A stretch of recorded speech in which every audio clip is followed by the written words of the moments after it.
जय माता दी दोस्तों, आने वाली वट सावित्री व्रत के लिए आप सभी माताओं बहनों को ढेर सारी शुभकामनाएं। भगवान श्री हरि विष्णु आपकी जोड़ी हमेशा सलामत रखें और आप जीवन पर्यंत अपने पति की लंबी आयु के लिए वट सावित्री का व्रत करती रहें, यही कामना करती हूँ। और इसी कामना के साथ आज का जो वीडियो है वो मैं शुरू कर रही हूँ। दोस्तों, आज के वीडियो में मैं बात करने वाली हूँ वट सावित्री व्रत के बारे में। कई ऐसी बहनें हैं जो इस वर्ष व्रत करना चाहती हैं, यानी कि साल 2025 में व्रत करना चाहती हैं, नया व्रत वट सावित्री का उठाना चाहती हैं।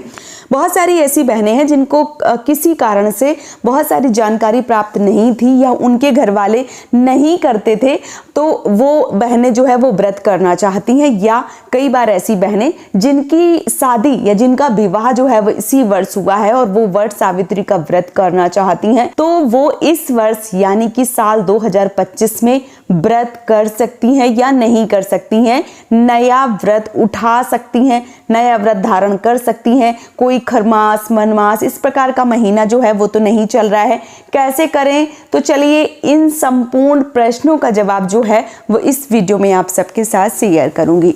बात करूं वट सावित्री व्रत की, तो वट सावित्री का जो व्रत है वो हर साल ज्येष्ठ माह की अमावस्या तिथि को रखा जाता है। 2 बार इस व्रत को किया जाता है, एक बार अमावस्या में और एक बार पूर्णिमा में। अमावस्या में जो बहनें करती हैं वो एमपी, यूपी, बिहार इस प्रकार की जो बहनें हैं वो करती हैं अमावस्या वाले दिन। जो महाराष्ट्र से जुड़ी हुई बहनें हैं वो बहनें अमावस्या की जगह पे पूर्णिमा को ये व्रत करती हैं, यानी कि पूर्णिमा और अमावस्या 2 बार इस व्रत को रखा जाता है। तो अगर आप अमावस्या वाले दिन व्रत रख रही हैं तो ये व्रत आने वाली 26 मई दिन सोमवार को पूरी विधिवत रूप से किया जाएगा। और यदि आप महाराष्ट्र के आसपास प्रांतों से जुड़ी हुई हैं तो ऐसी बहनें 10 जून को इस व्रत को रखेंगी। तो ये क्लियर हो गया कि आपको कब व्रत जो है वो करना है। अब आपके यहाँ अमावस्या का व्रत रखा जाता है या पूर्णिमा को, वो आपको पता होगा। ज्यादातर बहनें अमावस्या को इस व्रत को करती हैं। वट सावित्री व्रत के अलग अलग मत सब लोगों ने अलग अलग दिए गए हैं और स्कंद पुराण में ऐसा वर्णन किया गया है कि वट सावित्री का जो व्रत है वो सावित्री जी ने किया था और अपने पति यानी सत्यवान के जो प्राण हैं वो यमराज से वापस लेकर आई थी। तब से इस व्रत को करने की परंपरा चली आ रही है। तो बहुत सारे लोगों ने अपने अलग अलग मत दिए गए हैं, हर जगह आपको थोड़ा बहुत कुछ अलग जो है वो मिल जाएगा।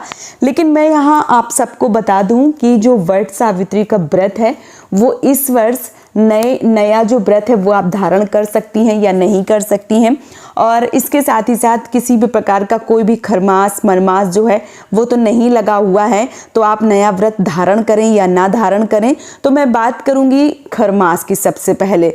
तो जो खरमास है वो साल 2025 में लगा था 14 मार्च से और वो 13 अप्रैल तक रहा। 13 अप्रैल के बाद खरमास जो है वो समाप्त हो चुका है। ऐसे में जो सूर्य भगवान हैं वो मीन राशि में रहेंगे, जिससे शुभ कार्य जो भी आप करना चाहते हैं वो कर सकते हैं। चाहे वो नया व्रत धारण करना हो गया या जो भी आप काम करना चाहते हैं वो कर सकते हैं।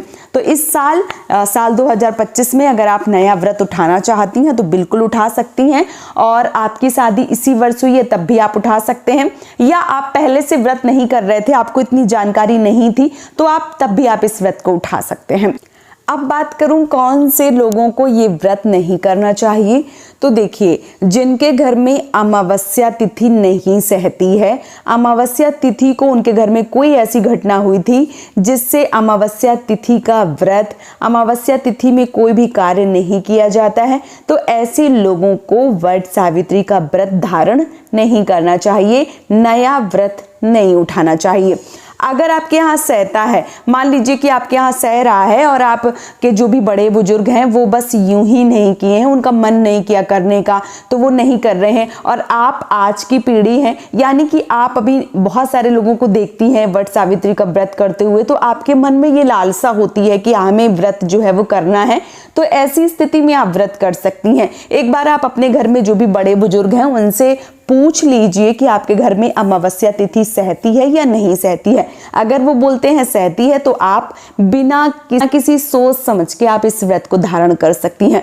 बहुत ज़्यादा कठिन व्रत भी नहीं है और इसके साथ ही साथ जब आप इस व्रत को करती हैं तो आपके पति की आयु दीर्घायु होती है और आपके संतान की प्राप्ति होती है। अगर आपके बच्चे हैं, आपके संतान हैं, तो उनको त्रिदेव का आशीर्वाद मिलता है। इसलिए ये जो व्रत है वो बहुत ज़्यादा महत्वपूर्ण है। आप अपने लिए, अपने पति के लिए, अपने बच्चों के लिए इस व्रत को धारण कर सकती हैं और भगवान श्री हरि विष्णु महादेव और ब्रह्मा जी का आशीर्वाद जो है वो प्राप्त कर सकती हैं। तो उम्मीद करती हूँ कि ये वीडियो आप सबको पसंद आया होगा और आपके मन में जो भी हलचल चल रही थी वो शांत हो गई होगी। वीडियो अगर पसंद आया है तो आप हमें सपोर्ट जरूर कीजिए, इस चैनल को सब्सक्राइब कर लीजिए ताकि मैं आने वाले समय में जो भी वीडियो डालूं वो आप सबके पास पहुंचे और आपको वट सावित्री या पूजा पाठ से जुड़ी संपूर्ण जानकारी जो है वो प्राप्त होती रहे। इसलिए आपको इस चैनल को सब्सक्राइब करके वीडियो को लाइक जो है वो जरूर करना है। आप चाहें तो एक प्यारा सा कमेंट मुझे जरूर कीजिए। इसी के साथ आज का जो वीडियो है वो मैं समाप्त करूंगी। मिलती हूँ बहुत जल्दी एक और नए वीडियो के साथ में। तब तक के लिए राधे राधे।